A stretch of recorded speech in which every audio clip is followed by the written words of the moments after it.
جیسے بہادر فرمانے لگے جو یوں کہے گا میرے نبی فوت ہو گئے میں اس کی گردن اتار ماروں گا، میرا نبی فوت نہیں ہو سکتا، میرا نبی دنیا سے نہیں جا سکتا، میرا نبی ہمیشہ ہمیشہ کے لیے رہے گا۔ لیکن جناب ابو بکر صدیق نے قرآن کریم کی آیت سنا کر کے سمجھایا، فرمایا وما محمد الا رسول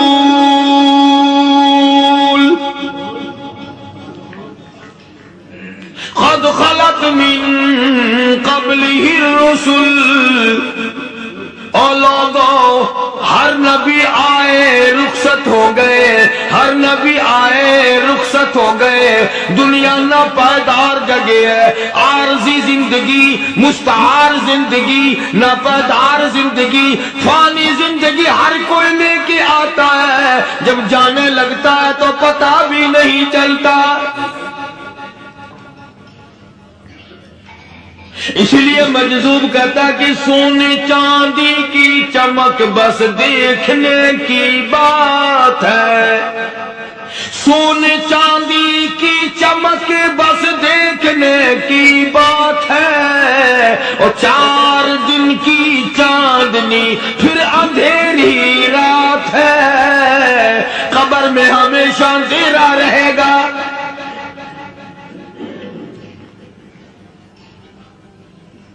صحابہ اکرام نے وہ صدمہ دیکھا، وہ پریشانی دیکھی، کائنات میں کسی نے نہیں دیکھی۔ کسی نے بیوی کے مرنے کا صدمہ اٹھایا ہوگا، کسی نے جوان بیٹے کی موت کا صدمہ دیکھا ہوگا، کسی نے امی کے مرنے کا صدمہ دیکھا ہوگا، کسی نے ابا کے مرنے کا صدمہ دیکھا ہوگا۔ خدا کی قسم بلال سے جا کے پوچھو جب کالی کملی والے کا تجھے دیدار نہ ملا تیرا کیا حال بنا۔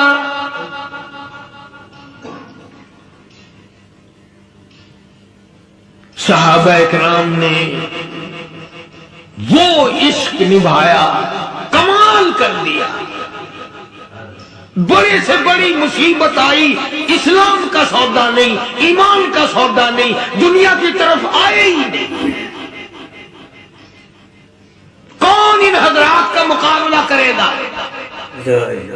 کئی لوگ کہہ دیتے ہیں جی صحابہ انسان تھے، ان سے بھی غلطی ہو، میں ٹھیک ہے، میں کہتا ہوں تھے تو انسان، پر یہ دیکھو شاگرد کس کے ہیں۔ صحابہ ہیں تو انسان، پر یہ اندازہ لگاؤ مرید کس کے ہیں۔ صحابہ ہیں تو انسان، پر یہ سوچو کہ یہ مقتدی کس کے ہیں۔ صحابہ ہے تو انسان، پر یہ دیکھو سپاہی، صحابہ اگر سپاہی ہے تو کالی کملی والا کمانڈر ان چیف ہے۔ براہ راست محمد عربی صلی اللہ علیہ وسلم کے صحابہ شاگرد ہیں، صحابہ حضور کے مرید ہیں، صحابہ حضور کے مقتدی ہیں، صحابہ حضور کی فوج کے سپاہی ہیں۔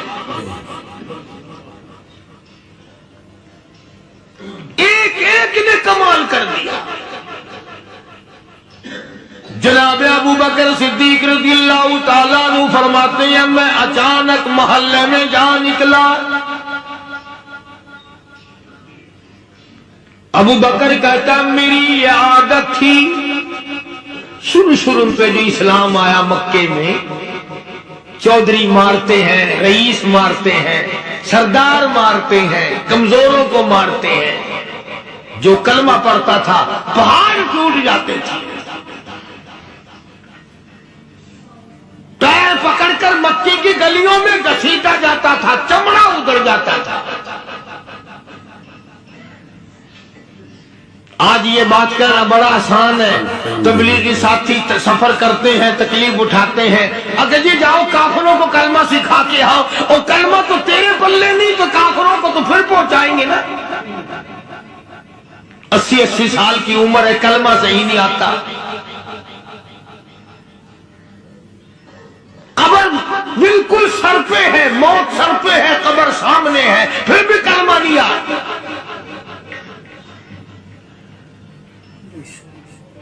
اور میں تو کئی مرتبہ کہا کرتا ہوں کہ یہ بھی فکر کیا کرو کہ اس نبی کی ذات پر تم درود پاک پڑھتے ہو صلی اللہ علیہ وسلم، جس کی ذات پہ خود خدا درود بھیجتا ہے، فرشتے بھیجتے ہیں، ہزاروں بار مجھ کو عنبر سے منہ دھو کر کے اگر درود پڑھو تو ڈرنا چاہیے بے ادبی نہ ہو جائے، تو غلط ہو درود پڑھتا نبی کی ذات پہ،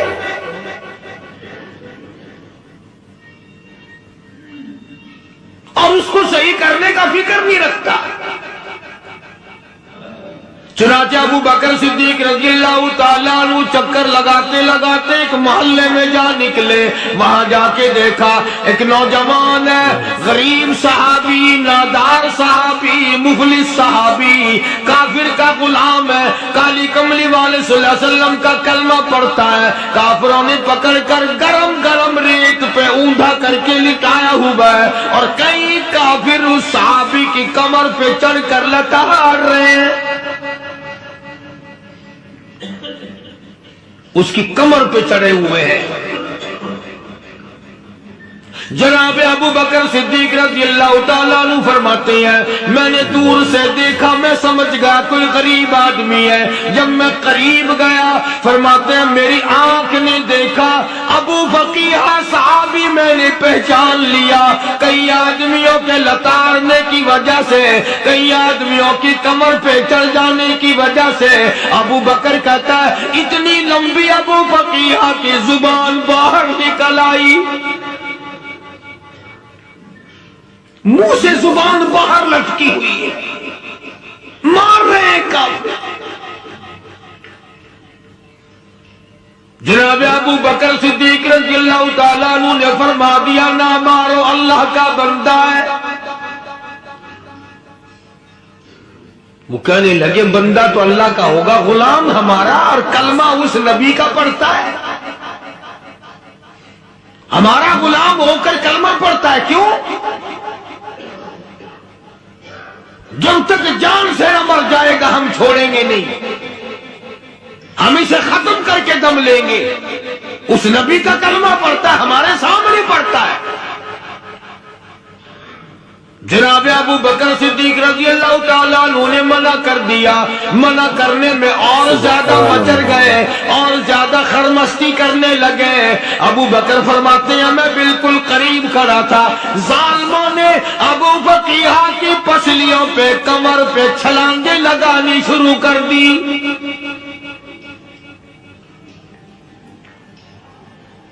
جناب صدیق اکبر رضی اللہ تعالیٰ عنہ فرماتے ہیں میں بالکل قریب کھڑا تھا، جب انہوں نے چھلانگیں لگائیں صحابی بے نوا اور مفلس غریب صحابی کی کمر پہ، اچانک میرے کانوں میں کڑاک کڑاک کر کے پسلیاں ٹوٹنے کی آواز آنے لگی۔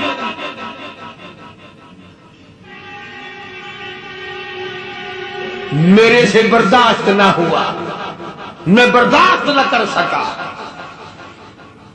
جناب ابو بکر رضی اللہ تعالیٰ عنہ فرماتے ہیں میں نے کہا ظالمو سودا کر لو، میں خرید لوں گا۔ انہوں نے جو منہ مانگے، دام مانگے، جناب ابو بکر صدیق رضی اللہ تعالیٰ عنہ نے وہ دام دے دیے، پیسے دے دیے۔ ہاں ہاں، غریب کی ہمدردی کی، مظلوم کی ہمدردی کی۔ آج ہمارے پاس جو پیسہ ہے وہ کنجری پہ خرچ ہو سکتا ہے، بدماشی پہ خرچ ہو سکتا ہے، ٹیپ ٹلو اور فیشن پہ خرچ ہو سکتا ہے، اللہ کے دین پہ خرچ کرنے کی ہمیں توفیق نہیں۔ سارے سال کی کمائی کا حساب لگائیں کہ ہم نے کتنا اپنے بیوی بچوں پہ خرچ کیا، کتنا اللہ اور اس کے رسول اور اللہ کے قرآن پہ خرچ کیا۔ 100-2% بھی نہیں بنتا۔ جناب ابو بکر رضی اللہ تعالیٰ عنہ نے ابو فقیہ رضی اللہ تعالیٰ عنہ کو خرید لیا، کافروں کے نیچے سے نکال لیا، کپڑے جھاڑے، زخموں پہ مرہم پٹی کی۔ ابو بکر دوڑے دوڑے پانی کا پیالہ لے آئے اور فرمانے لگے ابو فقیہ تجھے بڑی مار پڑی ہے، بڑی تکلیف پہنچی ہے، میں نے تیری زبان باہر لٹکی ہوئی دیکھی، نکلی ہوئی دیکھی، خشکی آ گئی ہوگی، زبان پہ کانٹے جم گئے ہوں گے، تھوڑا سا پانی پی لے۔ ابو بقیہ کہتا ابو بکر تیرے احسان کا بدلہ خدا دے گا، تیری مہربانیوں کا بدلہ خدا دے گا، میں نہیں دے سکتا، تو نے پیسے خرچ کر کے مجھے آزاد کرایا، میں تجھے دعا دے سکتا ہوں، میں غریب ہوں، میں لادار ہوں، میں مفلس ہوں، میں مسکین ہوں، اور ابو بکر تنگ نہ کر، میں پانی پی نہیں سکتا۔ کیا بات ہے، کیوں پانی نہیں پی سکتا؟ کہنے لگا ابو بکر تجھے کیا معلوم ہے، جن کی وجہ سے میری پسلیاں توڑ دی گئی، جن کی وجہ سے مجھے مارا گیا، جن کی وجہ سے مجھے لتاڑا گیا، جن کی وجہ سے میری پسلیاں توڑی گئی، جن کی وجہ سے میرا یہ حال کیا گیا، جب تک میں آقا کا دیدار نہ کر لوں میں پانی کی بوند پی نہیں سکتا۔ مجھے پہلے شربت دیدار پینا ہے، میں نے سرکار مدینہ صلی اللہ علیہ وسلم کی زیارت پہلے کروں گا، پانی بعد میں پیوں گا۔ او ابو بقیہ تجھے تو بڑی سخت مار پڑی ہے، تجھے تو بڑی تکلیف پہنچائی گئی ہے، میں تجھے حضور کے دربار میں لے کے چلوں گا، تو پانی تو پی لے۔ کہتا کوئی مجنون بتاتا ہے، کوئی کہتا ہے دیوانہ، کوئی مجنون بتاتا ہے، کوئی کہتا ہے دیوانہ، یہ تو مرض عشق احمد کا ہوا بیمار میں بھی ہوں۔ اور ابو بکر تجھے کیا معلوم ہے، مجھے عشق لگا ہوا ہے، مجھے سوز و خداگ لگی ہوئی ہے، میں اپنے دل میں کسی کو بسائے بیٹھا ہوں، جب تک اس آقا کا دیدار نہ کر لوں مجھے چین نہیں آئے گا۔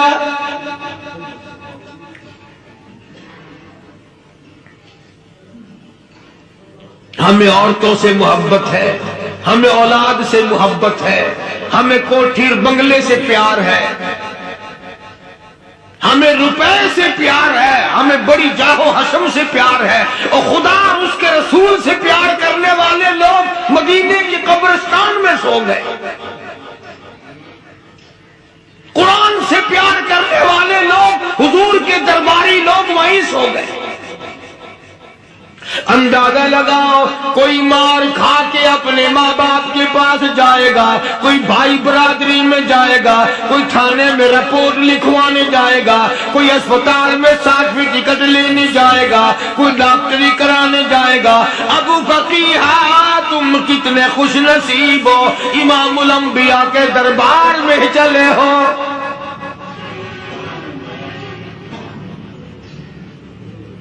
حضور اکرم سب کہہ دو صلی اللہ علیہ وسلم کے دربار میں ابو بقیہ کو لایا جا رہا ہے۔ علماء نے لکھا ہے کہ جب ابو بقیہ حضرت کے دربار میں پہنچے تو خبر تو پہلے تھی نا کہ بڑی مار پڑی ہے، رحمت کائنات نے اٹھ کر سینے سے لگا لیا، تشریف فرما ہوئے، فرمایا ابو بقیہ جی حضور میں نے سنا ہے تو نے پانی نہیں پیا، اتنی مار پڑی تیری پسلیاں توڑ دی گئی، تیری کمر پہ چھلانگیں لگائی گئی، تجھے گرم گرم لیٹ پہ لٹایا گیا، تیری زبان باہر نکل آئی، اور میں نے سنا ہے تو نے پانی نہیں پیا۔ کہتا ہے آقا ہاں نہیں پیا۔ فرمایا کیوں نہیں پیا؟ کہتا ہے آقا میں اس وقت پانی پیتا میرے منہ میں صرف پانی جاتا، اب پیوں گا ہاتھ تیرا ہوگا منہ میرا ہوگا، پانی میرے منہ میں جائے گا، مجھے حوض کوثر کا مزہ یہی آ جائے گا۔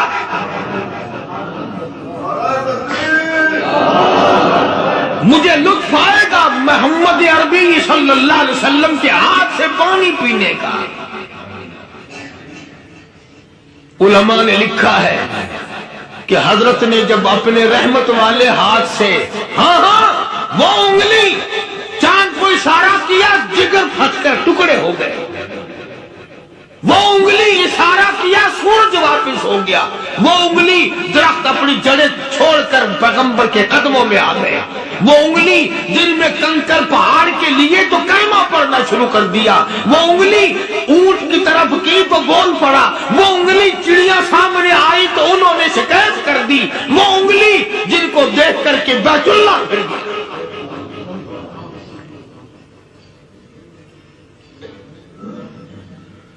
مدنی کریم صلی اللہ علیہ وسلم نے یوں پانی کا پیالہ اٹھایا، ابو فقیہ نے پیالہ پکڑنے کے لیے یوں آگے کو ہاتھ کیا، فرمایا اب وہی بات ہوگی، ہاتھ میرا ہوگا منہ تیرا ہوگا، میں اپنے ہاتھ سے پلاؤں گا۔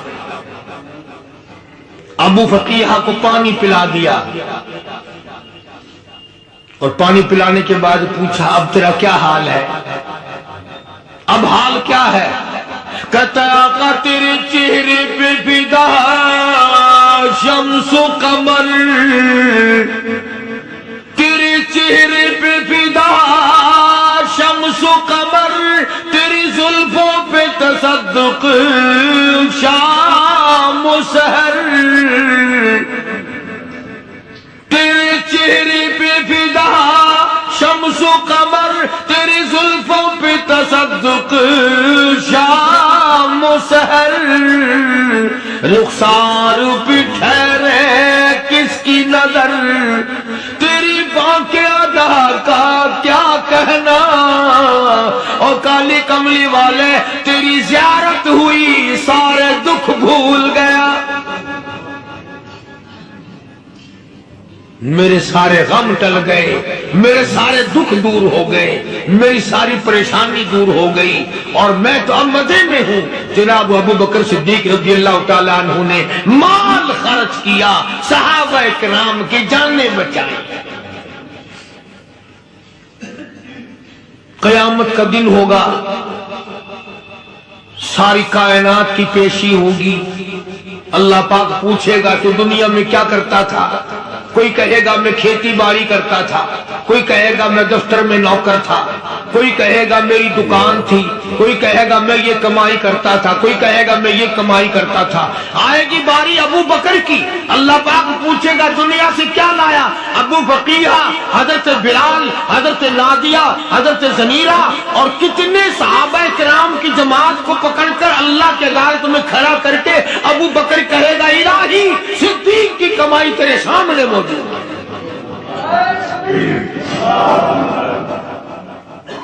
مبارک ہے یہ لوگ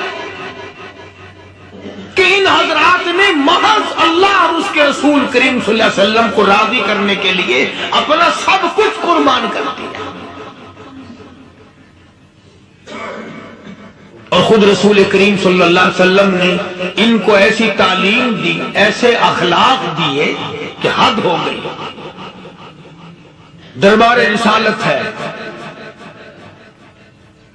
ایک کافر مسافر آتا ہے بھی کافر، ہے بھی مسافر، ہے بھی معمر، برا آدمی ہے۔ کبھی کبھی سوچتا ہوں کہ اس زمانے کے تو کافروں میں بھی کوئی خوبی ہوا کرتی تھی، منافقت تو نہیں تھی نا، منافقت نہیں تھی، چال بازی نہیں کرتے تھے، ہیرا پھیری نہیں کرتے تھے۔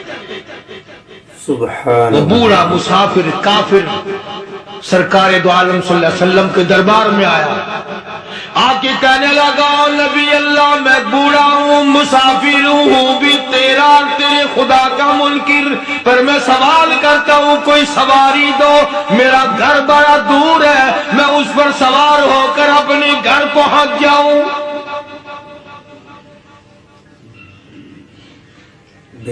حالانکہ مسلمانوں کے پاس سواریاں کہاں تھیں، خود تنگی میں تھے، وطن چھوڑ کے آئے، قربانیاں دے کے آئے، پتے چباتے ہوئے آئے، پانی پورا رج کے پینے کے لیے پانی نہیں ملتا، اور حضور کریم صلی اللہ علیہ وسلم کو پتا تھا کہ یہ سوال کرنے والا ہمارے عقیدے کا نہیں، رحمتی کائنات کا دریائے کرم جو اس میں آیا، صحابہ کرام کی طرف خطاب کر کے فرمایا کون ہے جو آج میں محمد الرسول اللہ صلی اللہ علیہ وسلم کو سواری دے؟ کون ہے جو آج مجھے سواری دے؟ میں جنت میں اعلیٰ درجے کی سواری کا وعدہ کرتا ہوں۔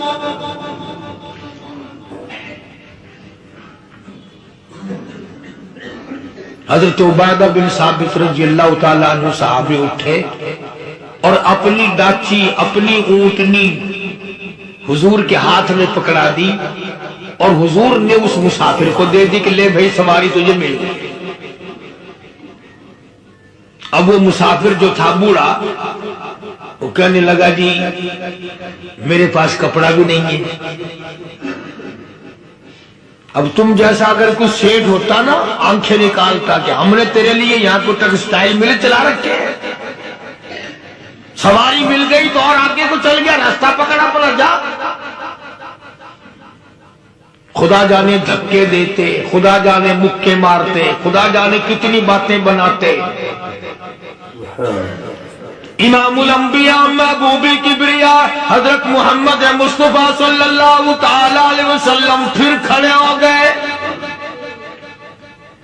صحابہ کرام کو خطاب کر کے فرمایا کون ہے جو آج مجھے کپڑا دے؟ کل میں جنت میں اعلیٰ درجے کی پوشاک اور لباس جوڑوں کا وعدہ کرتا ہوں۔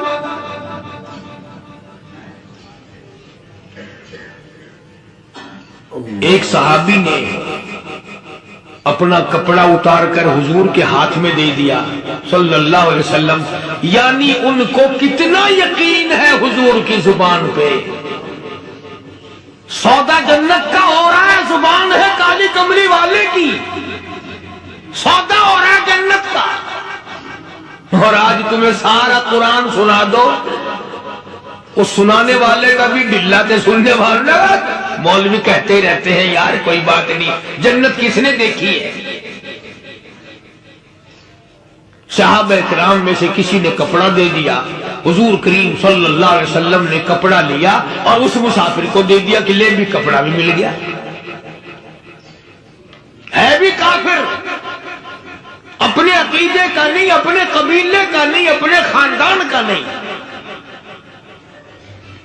اب وہ کہنے لگا کہ نبی اللہ مجھے بھوک بھی لگی ہے، میں نے روٹی بھی کھانی ہے۔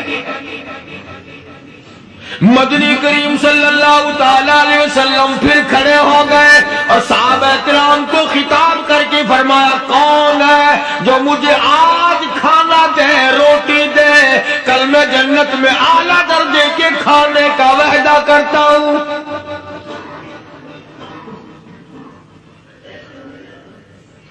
اس سوال کا جواب پورے مجمع میں سے نہ ملا۔ یوں لکھا علماء نے 300 صحابہ کا مجمع بیٹھا ہوا تھا۔ فاقہ ہو 300 صحابہ کا بھی فاقہ، کالی کملی والے کا بھی فاقہ۔ 3 دن سے کچھ نہیں کھایا، کچھ نہیں ملا، کوئی جواب نہ ملا۔ صحابہ کرام کی جماعت خاموش رہ گئی۔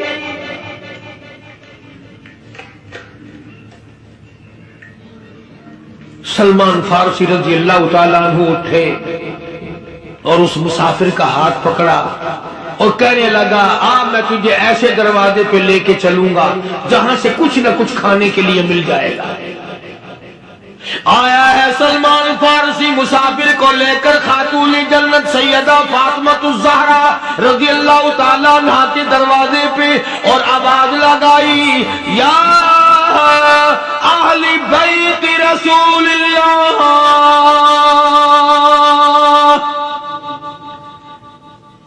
انطعموا فی سبیل اللہ،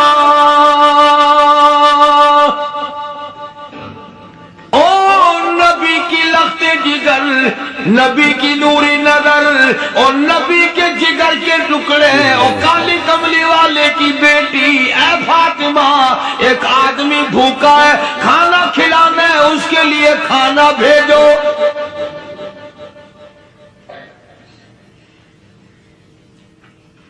اندر سے آواز آتی ہے اور رونے کیسی آواز میں جواب ملا، سیدنا حسن سیدنا حسین رضی اللہ تعالیٰ عنہما، ان کی شکلیں دیکھو، 4 دن کے فاقے نے بچوں کی شکل بگاڑ دی۔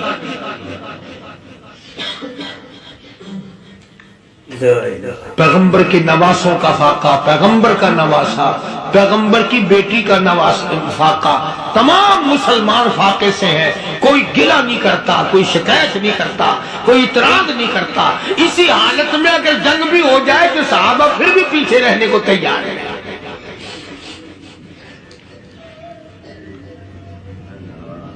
جب اندر سے یہ جواب ملا کہ تمہارا تو 3 دن کا فاقہ ہے، فاطمہ کہتی ہے میرا اور میرے بچوں کا 4 دن کا فاقہ ہے۔ تو سلمان فارسی اس مسافر کو لے کے واپس ہونے لگا۔ اندر سے آواز آتی ہے خالی نہ جاؤ، میرے سر کی چادر لے جاؤ، یہ لے جا کر یہودی کے پاس گروی رکھ دو، گیلا رکھ دو، غلہ لے آؤ، میں پیس پکا کے کھلا کے بھیجوں گی۔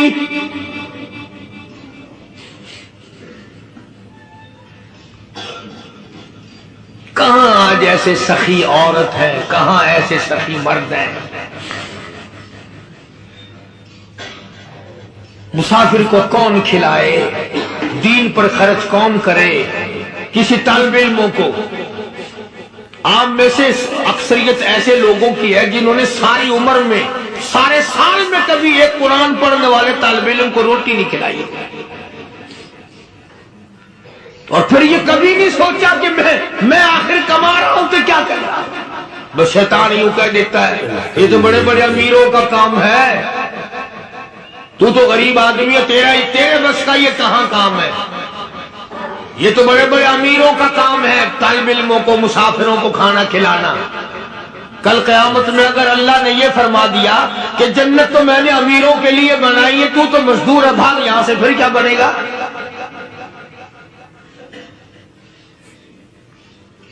مولانا مظفر حسین صاحب کاندھلی سب کہہ دو رحمت اللہ علیہ، بہت بڑے بزرگ گزرے ہیں، ہمارے اکابر میں سے ہیں۔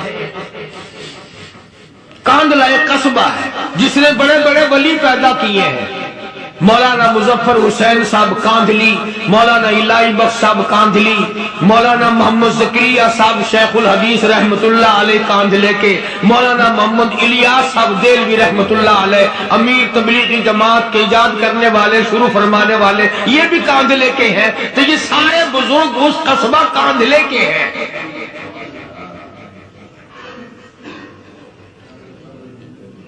تو مولانا مظفر حسین پانی پت سے پیدل چل دیے اپنے کاندھلے کرانے کی طرف۔ راستے میں ایک بستی آئی، شام ہو گئی تو حضرت نے وہیں قیام کر لیا، ٹھہر گئے، عصر کی نماز پڑھی، مغرب کی نماز پڑھی، مسجد میں صفائی کی، اذان دی، کوئی ایک آدھ آدمی آیا تو جماعت کر لی۔ وہ جو آدمی آیا اس نے پوچھا مولانا آپ مسافر ہیں؟ کہ جی ہاں۔ کہ رات کو یہی رہو گے؟ کہ جی حضور۔ وہ آدمی 3 روٹیاں لے کر آیا اور مولانا نے وہ 3 روٹیاں کھا لی اور سو گئے۔ تو مولانا فرماتے ہیں کہ مجھے اس رات میں حضور اکرم صلی اللہ علیہ وسلم کا 3 مرتبہ دیدار مل گیا۔ 3 مرتبہ حضور کی مجھے زیارت ملی۔ مولانا فرماتے ہیں میں تو اگلے دن بھی وہاں ٹھہر گیا کہ یہ جگہ چھوڑنے کی ہے، جہاں اتنی بڑی دولت ملے یہاں تو ساری عمر پڑا رہے آدمی۔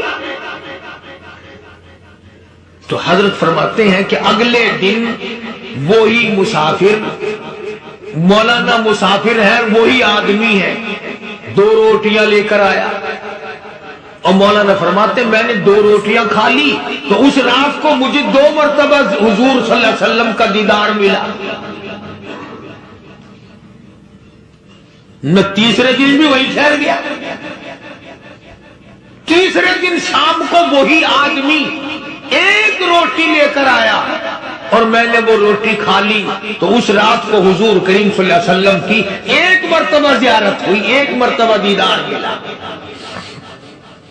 تو مولانا فرماتے ہیں میری سمجھ میں یہ بات بیٹھ گئی کہ یہ نہ تو جگہ کی برکت نہ بستی کی برکت، یہ تو اس کی روٹیوں کی برکت ہے۔ تین کھائی تو 3 مرتبہ دیدار ہوا، 2 کھائی تو 2 مرتبہ دیدار ہوا، ایک کھائی تو 1 مرتبہ، یہ تو اس کی روٹی کی کرامت ہے۔ تو وہی آدمی جو روٹی لانے والا تھا وہ کہنے لگا مولانا کل آپ تشریف لے گا یہاں نہ ٹھہرو۔ تو حضرت فرماتے ہیں میں نے کہا کیوں بھائی، مجھے تو ایسی دولت مل رہی ہے میں یہی پڑھا رہا ہوں۔ وہ کہنے لگا اللہ والے آپ کو پتہ نہیں پرسوں میں مزدوری کر کے اتنا ہی آٹا لایا تھا کہ 3 روٹیاں بنی، اتنا ہی آٹا بنا تھا 3 روٹیاں بنی، میں اپنے نام کی روٹی اٹھا کے چل دیا۔ میری بیوی نے پوچھا کہاں؟ میں نے بتایا مسجد میں ایک اللہ والا مسافر ہے۔ وہ کہنے لگی میں بھی فاقہ کر لوں گی، میرے نام کی روٹی بھی اس مسافر کے لیے لے جا۔ کہتا میں نے دونوں اٹھا لی، تیسری روٹی ایک بچہ ہمارا اس کے لیے چھوڑ دی۔ وہ بچہ کہنے لگا اچھا ماں باپ جنت میں جائیں بیٹا کدھر رہے گا، میں بھی فاقہ کروں گا، میرے نام کی بھی لے جا۔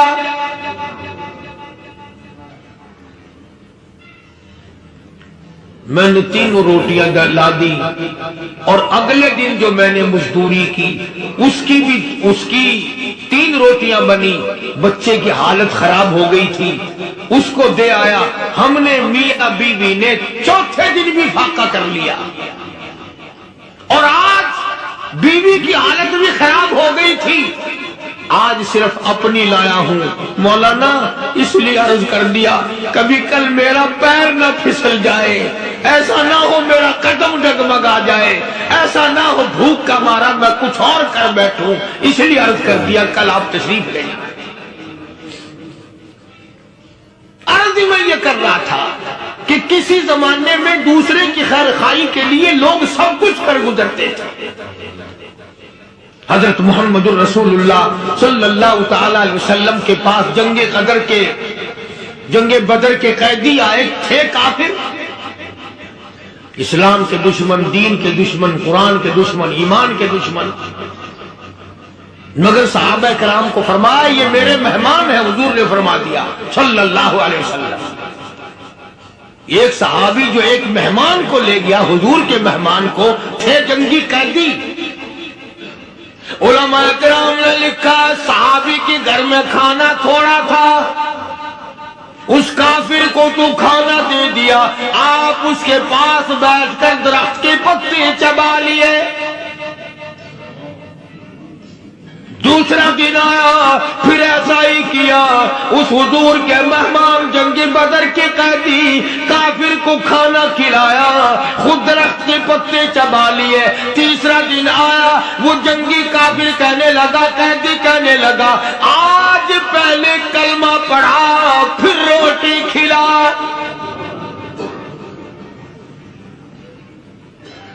میں پہلے مسلمان بنتا ہوں اس کے بعد میں کھانا کھاؤں گا۔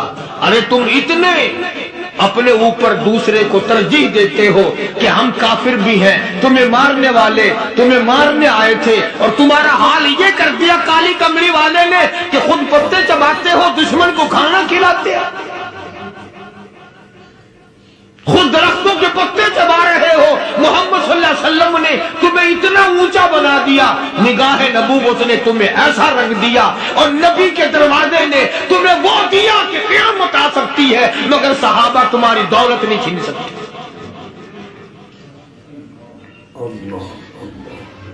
تو فاطمہ الزہرا رضی اللہ تعالی عنہا نے سر کی چادر اتار کر دے دی سلمان فارسی کو کہ یہ لے جا، یہودی کے پاس جا کے گروی رکھ دے، دانا غلہ لے آ، میں پیس پکا کے کھلا کے بھیج دوں۔ سلمان فارسی کہتے ہیں رضی اللہ تعالی عنہ کہ ہم چادر لے کر کے یہودی کے پاس گئے اور یہودی کو سارا قصہ بتایا. اس یہودی نے چادر لے کر رکھ لی اور غلہ تولنے لگا دینے کے لیے تو رو رہا تھا. ہم نے پوچھا تجھے کیا ہوا، تو کیوں رویا؟ کہنے لگا مسلمانوں ہماری توریت میں واقعہ موجود ہے، قصہ موجود ہے.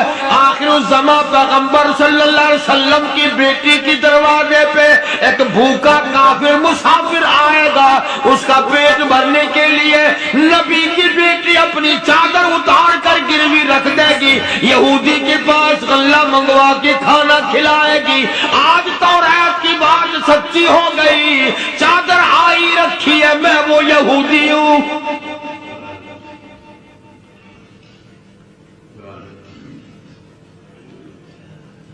اور غلہ تول کر دے دیا.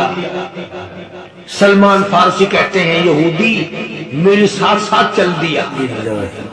خاتون جنت سیدہ فاطمہ الزہرا رضی اللہ تعالی عنہا کے دروازے پہ آیا اور جب ہم نے غلہ دے دیا، چادر بھی اندر یہودی نے پہنچا دی کہ میں چادر بھی واپس دینے آیا ہوں. اور سلمان کو کہنے لگا اب دیر نہ لگا، دیر نہ کر. کیوں؟ میری توریت نے تصدیق کر دی کہ یہ نبی برحق ہے. اب ایسا نہ ہو میرا دم نکل جائے، میں کفر پہ مر جاؤں. جلدی کر، مجھے سرکار کے دربار میں لے چل، میں مسلمان بنتا. اور اسی کو جا کے کہنے لگا تیری صورت، تیری سیرت، تیرا نقشہ، تیرا جلوہ، تیری صورت، تیری سیرت، تیرا نقشہ، تیرا جلوہ، تبسم گفتگو بندہ نوازی، خندہ پیشانی. او کالی کملی والے میرا دل ہو، تیرا گھر ہو، تیرا در ہو، میرا سر ہو. تمنا مختصر سی ہے مگر تمہید فلانی. یہودی نے ضد نہیں کی. آج کا مسلمان کہلانے والا ضد کرتا ہے، ضد میں مارا جاتا ہے. آئے ہم یوں ہیں، یہ یوں ہے. وہ یہودی اچھا نکلا، ذرا سی بات اس کے سامنے آئی فوراً سمجھ گیا، سرکار کے دربار میں جا کر غلامی قبول کر لی. بے شمار صحابہ کرام ہیں جنہوں نے اللہ کی راہ میں وہ دکھ اٹھائے، وہ پریشانیاں جھیلی. اللہ غنی مکہ مکرمہ میں سیدنا ابو جندل رضی اللہ تعالی عنہ صحابی ہے، ایمان قبول کر لیا، کلمہ پڑھ بیٹھا، بس کافروں کے لیے مشغلہ بن گیا، تماشا بن گیا. روزانہ مارتے ہیں. اندازہ لگاؤ مسلمانوں، ملتان کے رہنے والوں، سارا مکہ مارنے والا ایک ابو جندل مار کھانے والا. لڑکے مارتے ہیں، جوان مارتے ہیں، بوڑھے مارتے ہیں، پیر پکڑ کر مکے کی گلیوں میں گھسیٹے گھسیٹے پھرتے ہیں. رحمت کائنات حضرت محمد رسول اللہ صلی اللہ تعالی علیہ وسلم عمرے کے لیے تشریف لائے ہیں. کفار مکہ نے روک دیے. حدیبیہ میں مکے سے 6 میل پر حضور صلی اللہ علیہ وسلم تشریف فرما ہے. صحابہ کرام کی فوج ہے، لشکر ہے، سرکار دو عالم ہے صلی اللہ علیہ وسلم. ذرا توجہ کرنا، کلیجے پہ ہاتھ رکھ کے ابو جندل کے پیروں میں بیڑیاں ڈال رکھی ہے، چلا نہ جائے، مدینے نہ بھاگ جائے، کھسک نہ جائے، نکل نہ جائے. ابو جندل یہ آس لگا کر، یہ آرزو لگا کر مدینے کی طرف چلا جاؤں گا، مسلمان قریب آئے ہوئے ان میں شامل ہو جاؤں گا، میں بھی آزادی سے نماز پڑھوں گا، کالی کملی والے کا دیدار کیا کروں گا، میرے مصیبتوں کے دن ختم ہو جائیں گے، میری تکلیف کے دن ختم ہو جائیں گے، میری مصیبتیں ٹل جائیں گی، گرتا پڑتا پہاڑوں کے اوپر سے چڑھتا اترتا مدینے میں تنہا نکل جائیں گے اور گلیوں میں قصداً بھٹک جائیں گے، ہم وہاں جا کے واپس نہیں آئیں گے، ڈھونڈتے ڈھونڈتے لوگ تھک جائیں گے، جیسے ہی سبز گنبد نظر آئے گا، بندگی کا قرینہ بدل